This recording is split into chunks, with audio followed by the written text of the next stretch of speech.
Et bonjour à tous, ici Corben de Corben.info et je suis très heureux de vous retrouver pour une nouvelle vidéo. Alors c'est le printemps, il fait beau, on a envie d'être dehors, mais en bon geek, prendre le soleil peut être dangereux, donc je vous invite aujourd'hui à la découverte d'un logiciel que j'ai trouvé vachement intéressant. Mais avant de démarrer, je voudrais quand même remercier les Patreons qui me soutiennent parce que c'est grâce à vous que je peux faire ces vidéos. Et si vous n'êtes pas encore abonné à Patreon, bah, n'hésitez pas à nous rejoindre, hein. Vous allez sur patreon.com/Corben et vous en prendrez plein les yeux. Alors je vous partage mon écran et regardez-moi ça, je vous ai même mis un petit fond avec des arbres et de la nature pour que vous puissiez un peu profiter de l'extérieur sans bouger de votre chaise de bureau. Alors aujourd'hui, je vais vous parler d'un logiciel qui s'appelle Cursor. Et l'idée, c'est quoi? C'est de faire un petit tour sur cet outil qui est un IDE, c'est-à-dire un logiciel de développement. Et je sais que certains d'entre vous développent, code un petit peu, même pour le passe-temps, etc. Et bah, je voulais vous en parler parce que je le trouve assez intéressant. Donc voilà, l'idée, c'est de faire un petit peu le tour d'horizon du truc. Alors vous n'allez pas être dépaysé si vous connaissez bien Visual Studio Code, puisqu'on retrouve les bases en fait de l'outil Visual Studio Code, mais boosté évidemment à l'IA de la manière la plus intéressante que j'ai pu voir à ce jour. Y compris si vous utilisez GitHub Copilot, ce genre de truc, bah vous allez voir, c'est vachement bien en fait. Donc cet outil, il est dispo sous Mac, sous Windows et sous Linux, hein, comme vous pouvez le voir, donc vous pouvez le récupérer sans aucun souci pour votre système d'exploitation. Alors c'est un projet qui est en bêta et qui est accessible à tous. Si vous avez une entreprise et que vous voulez l'exploiter commercialement, il faudra cliquer ici et remplir un formulaire. Ici, on a le GitHub. Alors, il n'y a pas les sources dessus, hein, c'est un dépôt pour les issues, c'est-à-dire les bugs éventuels que vous pourriez croiser pendant l'utilisation de l'outil. Et ils disent bien à la fin, là, tout en bas, que ils ont ouvert en open source leur ancien éditeur qui s'appelait CodeMirror, qui était basé sur CodeMirror, pardon. Donc, vous pouvez trouver une version ancienne de Cursor ici, mais bon, ça ne sera pas la dernière. Et la version qu'ils ont refait basée sur Visual Studio Code, alors Code IOM, hein, c'est le Visual Studio open source de Microsoft. Ils l'ont pas encore rendu en open source, mais si vous voulez militer pour que ça soit fait, il faut écrire à admin@cursor.so. Bon, voilà. Donc c'est pas open source directement, quoi. On va dire ça comme ça. Je retourne sur le site. Ils ont un Discord et ils ont un login. Alors là, on pourrait se dire, mais pourquoi il y a besoin de se loguer? Eh bien, quand on gratouille un peu en bas ici, on a des notions de vie privée, privacy. Donc c'est des petits avertissements. En gros, à chaque fois qu'on utilise les fonctionnalités d'intelligence artificielle, il récupère, en fait, il envoie 10 à 300 lignes de code qui vous appartiennent vers OpenAI et peut-être, enfin même pas, c'est sûr, c'est écrit sur les en dessous. En tout cas, il envoie votre code, en tout cas une partie de votre code sur les serveurs de Cursor, qui à son tour les balance chez OpenAI, voilà, pour avoir des réponses augmentées à l'intelligence artificielle. Voilà, ils ont un accord avec OpenAI qui dit qu'ils vont pas récupérer vos données pour faire de l'entraînement. Donc en gros, ça veut dire quoi? Ça veut dire que toute la data qu'ils envoient à OpenAI ne sera pas traitée par OpenAI pour entraîner son algo ou voilà, et va rester uniquement pendant 30 jours sur les serveurs. Après, il sera supprimé. Donc là, ça c'est intéressant parce que c'est la première fois que je vois ça, hein. C'est une entreprise, une société, un projet qui a conclu un accord avec OpenAI pour dire hey, nous, nos utilisateurs, on veut les protéger, donc tu n'utilises pas les données qu'on va t'envoyer pour faire des trucs et tu les effaces au bout d'un moment. Donc bon, voilà, c'est assez intéressant. Et évidemment, eux, de leur côté, Cursor récupère aussi les prompts pour améliorer leur outil, mais ça peut se désactiver. On ira voir après où. Donc c'est pas mal. Moi, je trouve ça bien parce qu'en plus, ils ont fait une policies, des policies assez longues, mais ils ont fait un TLDR qui veut dire too long didn't read. C'est-à-dire c'est trop long, je vais pas lire. Donc quand c'est trop long et je vais pas lire, je te fais un petit résumé en quelques points. Donc ça, c'est intéressant. Autre chose aussi, on a l'impression que c'est un outil gratuit parce qu'il n'y a rien qui est mis en avant pour le payer, mais si on clique en bas, on a un membership, donc je vous invite à aller voir ça. En gros, ça dit quoi? Ça veut dire qu'il y a deux plans. Il y a un plan gratuit pour accéder à toutes les fonctionnalités et on est limité à 100 prompts par mois et pas d'accès GPT-4. Alors 100 prompts par mois, c'est si vous créez un compte chez Cursor et que voilà, vous l'utilisez quelque part gratuitement, etc. Eux financent les appels OpenAI. Donc bon. Et la version pro, ici, on est autour de 20 balles par mois, donc ça 20 dollars par mois, ce qui est l'équivalent d'un forfait ChatGPT. Donc si vous utilisez ChatGPT uniquement pour coder, ça peut peut-être être intéressant de résilier ChatGPT et de basculer là-dessus pour coder aussi. Et donc là, on a le droit à 150 000 tokens inclus dans le forfait, et ensuite ils te font payer 0,06 cents, enfin 6 cents les 1000 tokens GPT-4. Voilà. Donc, mais par contre, si on n'utilise que GPT 3.5, c'est illimité. Et GPT-4, évidemment, c'est limité, mais bon, on peut aussi prendre ça. Et un truc intéressant, c'est que si vous utilisez votre propre clé OpenAI, ici, vous payez à l'utilisation, quoi. Donc en gros, on a un peu 3 forfaits, quoi. On a le forfait gratuit pour tout le monde, à 20 balles avec GPT-4 supporté, mais en version limitée, et GPT 3.5 sans limite. Et puis une version où on n'a pas besoin de secret de compte, mais on utilise juste notre clé OpenAI, et puis on a accès voilà, aux autocomplétions au niveau du code, etc. Donc voilà, on est sur un truc un peu à cheval entre du logiciel libre et du service payant, parce que comme ils le disent ici, hein, faire tourner des modèles de langage assez costauds coûte de l'argent. Donc évidemment, ils ont besoin de financer tout ça. Si on atteint la limite, ils nous proposeront également d'augmenter le forfait. Donc pour du test, c'est pas mal, et c'est même du bon test, hein, je pense que c'est carrément utilisable. Donc moi, je vous propose qu'on l'installe et qu'on le teste. Donc pour l'installer, vous le téléchargez, vous l'installez, et puis il va se lancer comme ceci. Alors au niveau du premier lancement, vous allez voir cette fenêtre qui va s'ouvrir, hein, qui va vous dire est-ce que tu veux installer Copilot. Donc si vous êtes abonné GitHub Copilot, vous pouvez importer l'extension. Sinon, vous pouvez vous en passer aussi, c'est pas nécessaire. Donc après, c'est à vous de voir ce que vous voulez. Moi, j'ai l'abonnement GitHub Copilot, donc je vais importer le plugin. Donc il me fait OK, continuer, et c'est ici que tout se joue. Donc là, comme je disais, on peut soit se sign up, soit se sign in, hein, si vous avez déjà des comptes, ou rentrer votre clé OpenAI. Donc on va faire un sign up, parce que j'ai pas fait jusqu'à présent. Moi, je me suis créé qu'un compte avec la clé OpenAI. Donc là, voilà, on va se créer un compte. Donc je vais remplir ce formulaire et puis je vous reprends tout de suite. Alors, on peut se connecter avec GitHub, j'avais pas vu, donc c'est encore mieux. Voilà, on est connecté, et maintenant j'ai plus qu'à faire sign in ici, et me voilà connecté au service. Alors là, ce qui est intéressant, c'est que il me propose de me connecter aussi à GitHub Copilot. Donc comme je l'ai installé, vous voyez, cette fenêtre, elle nous fait penser à ce qu'on voit dans Visual Studio. Donc voilà, c'est très bien. On va autoriser le login avec GitHub Copilot.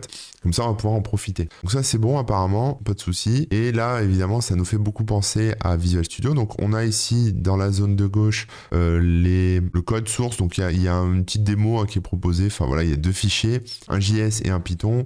On a ici la petite loupe pour pouvoir faire des recherches dans son code. Ça, c'est pour tout ce qui est versionning. Et puis ensuite, on a d'autres trucs, hein, comme Run and Debug ou la gestion des extensions. Donc qu'est-ce qu'il a installé comme extension? On a Python, on a Copilot, et le langage pack en français, ça c'est celui que j'ai mis moi tout à l'heure. Donc par défaut, il vous le proposera peut-être. Hein. Donc voilà, il faudra l'installer si vous voulez cet outil en français. D'ailleurs, j'ai pas l'impression qu'il soit correctement installé, donc je vais le désinstaller et je vais le réinstaller, on va voir ce que ça fait. Voilà, et là je change la langue et je relance l'outil. Mais comme je vous le disais, normalement il vous le propose automatiquement au lancement. Donc là on voit qu'en haut, tous les menus là, ils sont en français, tout est en français, nickel, tout est bon. Donc ça c'est sur la partie gauche, hein, c'est un peu les fonctions, les mêmes choses qu'on retrouve sur GitHub Copilot, sur Visual Studio Code, pardon. Et on a ici la partie centrale où on peut écrire du code. Donc là voilà, on peut commencer à coder, faire des choses, etc. À droite, on a une autre partie qui est intéressante. Alors je vais agrandir un peu la fenêtre. C'est ce qui s'appelle chat about current file, et more ici, où on peut mettre des instructions. Donc je vous explique un peu la différence. Ici, on peut discuter à propos de mon code. Donc par exemple, je pourrais dire hello. Bon, on va juste lui parler. Hello. Et lui, il comprend en fait ce qu'il y a ici au niveau des commentaires, et il me dit voilà, mec, d'après tes instructions, t'essaies d'ajouter un bouton pour faire ci, faire ça. Enfin, moi, il s'est déjà un peu enflammé. Moi, je lui ai juste dit bonjour, mais comme il a analysé ce truc, il commence, ce truc en JS, il commence à me proposer du code JS pour faire ce qui est écrit là-dedans. Voilà, parce que juste hello, voilà. Mais donc, en gros, là, on a un ami quelque part virtuel, hein, une intelligence artificielle avec laquelle on peut discuter, comme on le ferait avec ChatGPT en fait, mais c'est ChatGPT d'ailleurs, mais c'est directement inclus dans l'outil. Ce qui est intéressant, c'est qu'on a des fonctions ici de copier-coller, donc après, on peut juste coller ce qu'on récupère ici si on a envie. Donc là, je peux dire par exemple, cherche les bugs. Et donc voilà, il me trouve des choses, il me fait des conseils, etc. Alors c'est tout en anglais. Je vais voir si je peux lui parler en français. Normalement, il n'y a pas de souci. Désolé, je ne parle pas français. Comment je puis vous aider en anglais? Bon, apparemment, il aime pas trop le français là-dessus, donc il faudra peut-être causer en anglais, mais bon, on verra. Donc ça, c'est sur la partie chat, c'est-à-dire qu'on peut discuter, poser des questions, interagir avec l'IA par rapport au code. C'est-à-dire que l'IA a connaissance de ce qu'on a mis dans notre code ici. Et ici dans More, c'est intéressant parce qu'on peut lui donner des instructions générales. En fait, on peut lui dire, pour qu'elle comprenne mieux ce qu'on veut faire, on peut lui dire voilà, là par exemple on a un exemple, c'est toujours utiliser du React fonctionnel, ne jamais utiliser du unwrap en Rust, toujours faire des sorties de tes réponses en portugais. Donc on pourrait mettre ça. Si par exemple je mets toujours répondre en français, il a sauvegardé, et puis si je lui dis hello, vous voyez, directement il me répond en français. Donc là il me fait des vraies réponses en français, etc. Donc là on vient quelque part de lui donner une espèce de surinstruction. Donc on peut comme ça en mettre plein, et dire voilà, moi je connais en Python, je veux que tu utilises tel lib, je veux que ce soit comme ci, comme ça, me propose pas ci, me propose pas ça, parle dans telle langue, etc., etc., etc. Je vais même lui mettre les instructions en français. Voilà, je lui dis de se comporter comme un expert en Python. Voilà, et je lui dis toujours de vérifier la sécurité du code. Donc c'est des espèces de surinstructions, ce qui peut être assez pratique. Ensuite, on a la petite roue crantée en haut à droite, là, ici. Bon, enfin, je vous ai pas montré ça, mais ça, c'est les panneaux, hein. Vous pouvez, voilà, là, on a le terminal qui s'affiche. Ici, on masque, on affiche. Et puis là, on masque, on affiche, quoi. En gros, c'est ça.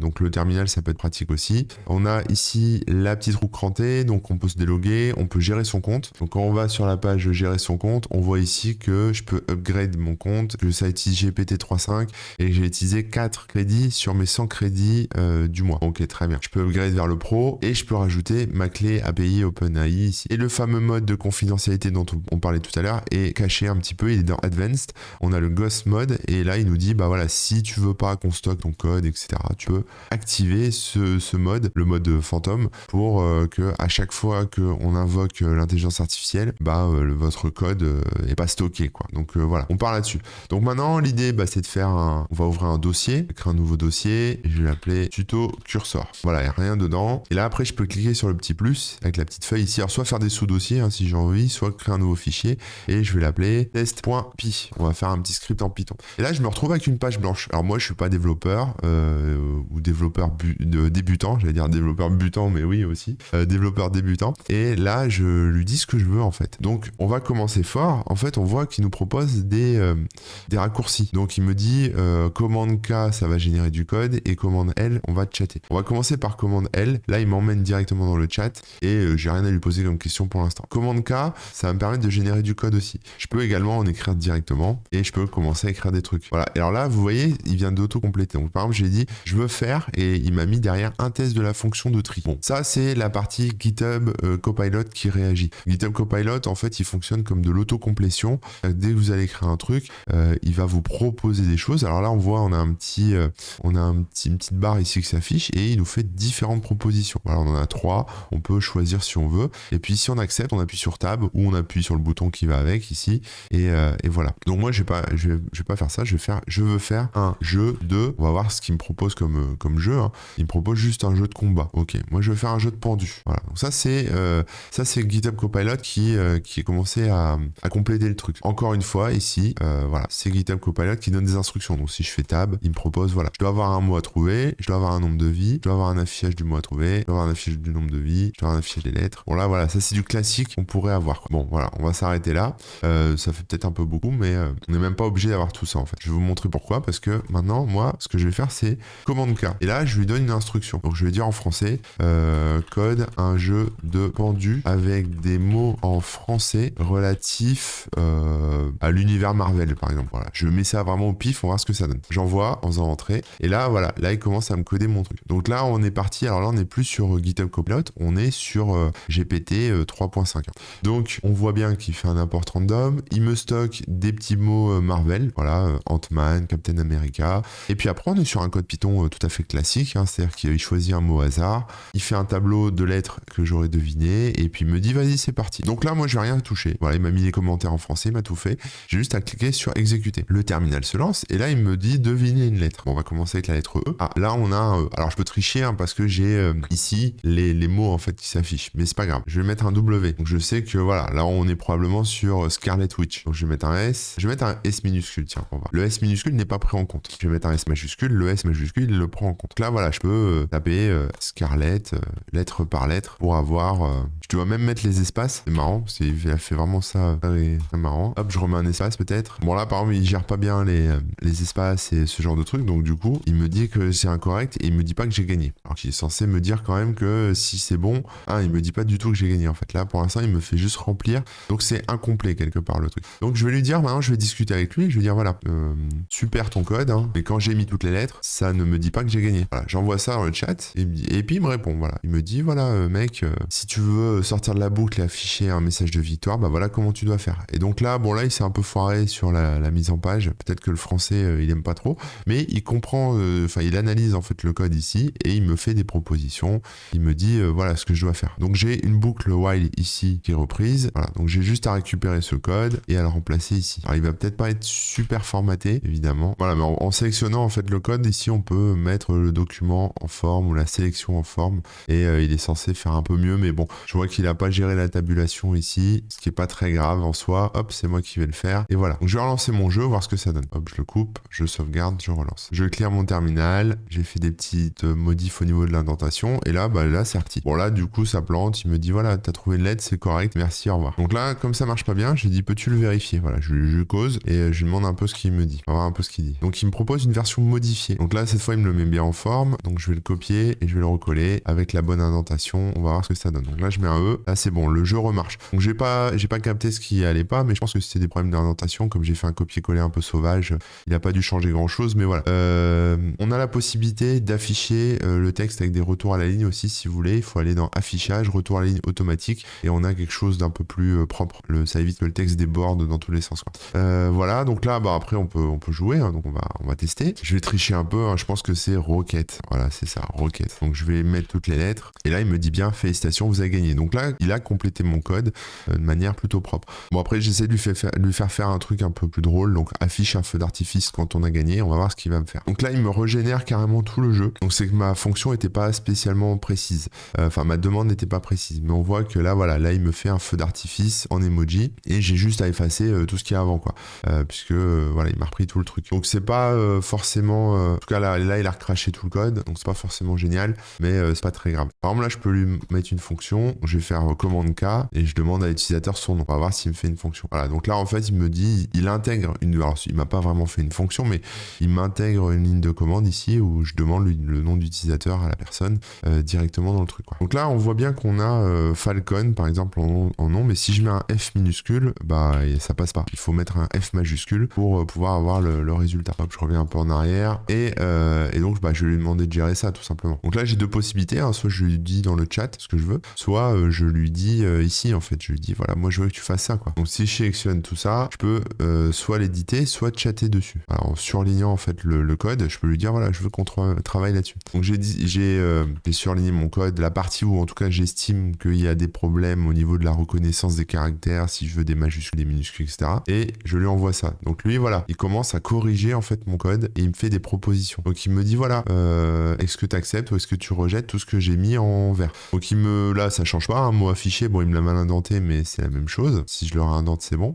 Et là il passe en fait la lettre que je vais proposer en minuscule. Donc voilà, si elle est en minuscule, est-ce que c'est bon pour toi ou pas? Est-ce que voilà, là je peux effacer ça et là j'accepte en fait les modifs et il m'a fait toutes les modifs. Donc voilà, c'était une façon de faire. Ou alors je peux discuter au niveau du chat en cliquant, en surlignant ce qui m'intéresse ici, voilà, et puis en disant je voudrais que le message s'affiche en rouge dans le terminal et lettre par lettre, entrée. Donc là il me dit il faut utiliser la librairie Colorama, il faut faire ci, il faut faire ça. En gros il m'explique comment je dois faire. On va essayer. Alors évidemment pour avoir testé ça, y compris dans Visual Studio, pour avoir beaucoup codé à l'aide de l'IA dernièrement, ce que je peux vous dire c'est que c'est pas toujours nickel, surtout avec ChatGPT 3.5. Parfois il se trompe et ça n'empêche pas qu'il faut que vous puissiez comprendre ce qui est écrit. Là par exemple ici, il me dit voilà, t'as fait un init, très bien, et là il me met un for letter in machin. Moi c'est ici que ça se passe. Donc évidemment mon print en fait faut que je le remplace par tout ça. Donc faut comprendre en fait un peu ce qu'on fait quand même. Il n'y a pas le choix. On peut pas forcément faire du no-brain et dire vas-y code tout et moi je sais pas, je comprends pas ce que je suis en train de faire. Donc là on va essayer, on va relancer le code et voir ce que ça donne. Ah, là donc j'ai mis un O, il m'a claqué deux O, donc je pense que c'est Groot.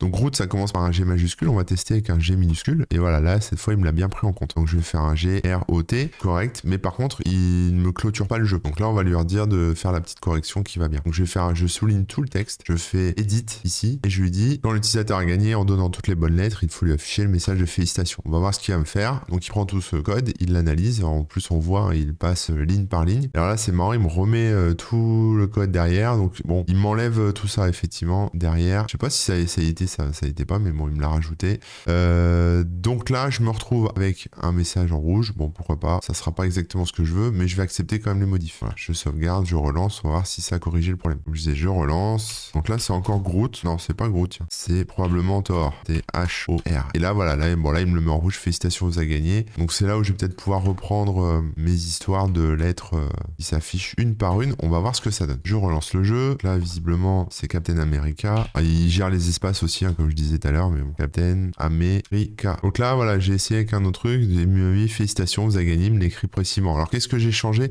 En fait, le problème venait d'une variable. Il me mettait fort lettres ici et ici. Et en fait, bon, j'ai remplacé par des XXX, ce qui est pas à faire, mais bon, voilà, j'ai mis un peu ce que je pouvais vite fait parce que lettres était déjà utilisé là en fait. Et donc du coup, il comprenait pas bien le truc et il m'affichait pas le message. Donc là, bah, je vous remontre un coup. Hein, voilà, donc je remets les lettres du mot ici. Voilà, et là, il m'affiche bien mon message en rouge qui s'affiche lettre par lettre, comme je l'ai demandé en fait.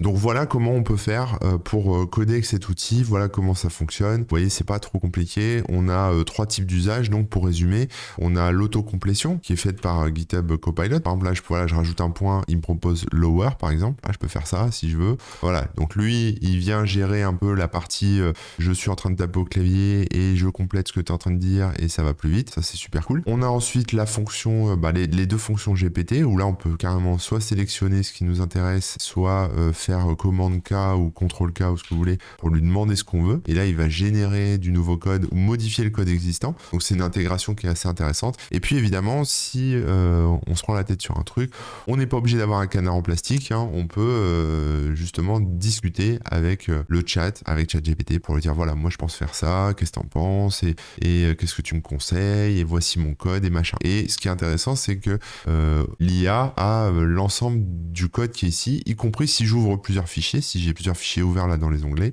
il a accès à tout ça et il peut comprendre finalement beaucoup mieux le contexte et donc faire un code qui est beaucoup plus propre et beaucoup plus intéressant. Voilà, à ce jour, c'est en tout cas l'éditeur de code le plus abouti, je trouve, au niveau intégration IA. Visual Studio propose des choses comme ça. Alors Visual Studio, moi j'utilise avec GitHub Copilot, ça marche très bien. Avec la partie IA OpenAI, il y a sûrement des plugins qui existent, donc vous pouvez peut-être les tester, les installer, mais je ne suis pas sûr qu'on atteigne le même niveau de finesse. Après, à voir, à essayer. Moi, ce que je vous montre là, c'est un éditeur qui finalement est un Visual Studio Code, hein, donc vous ne devriez pas être trop dépaysé, mais voilà, qui vous permet comme ça de coder très rapidement un peu tout ce que vous voulez, ou de tester du code, ou voilà. Je pense que j'ai fait le tour. L'idée, encore une fois, pour moi, c'était de vous montrer que n'importe qui pouvait se mettre à coder des choses. L'idée, c'est que vous soyez à l'aise pour faire des trucs sur votre ordi, automatiser. Franchement, si vous n'êtes pas développeur et que ce que je viens de faire là, ça vous chauffe un peu, plutôt que de faire des tutos un peu débiles, comme je viens de faire avec un jeu de pendu, etc., c'est rigolo 5 minutes, mais posez-vous des questions sur qu'est-ce que je pourrais automatiser dans ma vie quotidienne qui me prend toujours du temps. Par exemple, si vous gérez des fichiers, vous les déplacez régulièrement, vous faites des backups, des choses comme ça, vous pouvez peut-être l'automatiser avec un script. Si vous avez un site web et que vous générez du contenu pour ce site web, ou alors que vous faites de la maintenance, du traitement, vous pouvez le faire comme ça aussi. Pour ceux qui font du Docker Compose, on peut aussi imaginer écrire directement le Docker Compose dedans. Je vous ai pas montré, là je vous ai montré du code, mais on peut faire des fichiers conf avec ça. Par exemple, si je fais un fichier Docker Compose.yaml, voilà, lui il comprend ce que c'est. Là il me propose, on voit pas, c'est derrière moi, mais il m'invite à installer les extensions qui vont bien dans Visual Studio, notamment Docker, etc. Donc je vais installer s'il veut, il n'y a pas de souci. Ici le chat, j'ai cliqué sur le petit plus pour pouvoir en avoir un nouveau. Et puis là, je vais lui dire, par exemple, commande K, je veux installer Nginx, non plutôt, allez, on va tenter, un serveur Minecraft. Voilà, je lui dis juste ça, et il sait que je suis dans un Docker Compose, il a bien compris, et voilà ce qu'il me propose. Donc il me propose un service Minecraft serveur tout fait déjà, puisque c'est une image qui est sur le dépôt hub de Docker, hein, tout simplement. Voilà, il m'ouvre les ports, il me met les trucs, et puis c'est tout. Il sait où je suis au niveau des répertoires, donc il me crée un dossier data, enfin en tout cas il me propose de créer un dossier data dans lequel il va mettre la donnée, et j'ai mon truc, et après j'ai plus qu'à le lancer, quoi. Pour le lancer d'ailleurs, je peux lui demander, je peux lui poser la question. Et je lance ça comment? Voilà, je lui dis rien, hein, je lui explique rien, mais il comprend, parce qu'il a le contexte. C'est ça qui est assez génial avec cet outil, c'est qu'il a le contexte. Voilà, donc que ce soit pour vos fichiers de config, que ce soit pour votre code, que ce soit pour tout ce que vous voulez faire, du moment que c'est du texte, que c'est du code, c'est de la config, des choses comme ça, vous pouvez très facilement le faire avec cet outil Cursor qui est gratos pour l'instant en tout cas. Si je vais voir mon compte, on va voir combien j'ai cramé là avec mes exemples de crédits, mais vous allez voir, j'ai cramé que 14 crédits avec tout ce que j'ai fait. J'ai fait quand même des petits allers-retours, j'ai posé des questions, etc. Donc ça reste assez raisonnable. Après, si vous explosez, désolé, je suis en train de me battre avec un moucheron et je l'ai eu. Si vous explosez votre forfait Cursor, vous pouvez toujours basculer sur votre clé OpenAI et donc vous consommerez que ce que vous utiliserez finalement. Voilà, pour plus d'infos, ça se passe sur cursor.so. Je vous invite à essayer ça ce week-end pour vous détendre, bidouiller, vous amuser. Vous n'êtes plus seul, vous allez pouvoir faire des trucs de fou, coder vos propres applis, vos propres plugins. Ça va être le feu, ça va être la folie. Vous pouvez faire des scripts bash, vous pouvez faire tout ce que vous voulez. J'espère avoir réveillé en vous le fuego du développement, le feu du développement. Et puis quant à moi, je vous dis à la semaine prochaine. Allez, ciao tout le monde.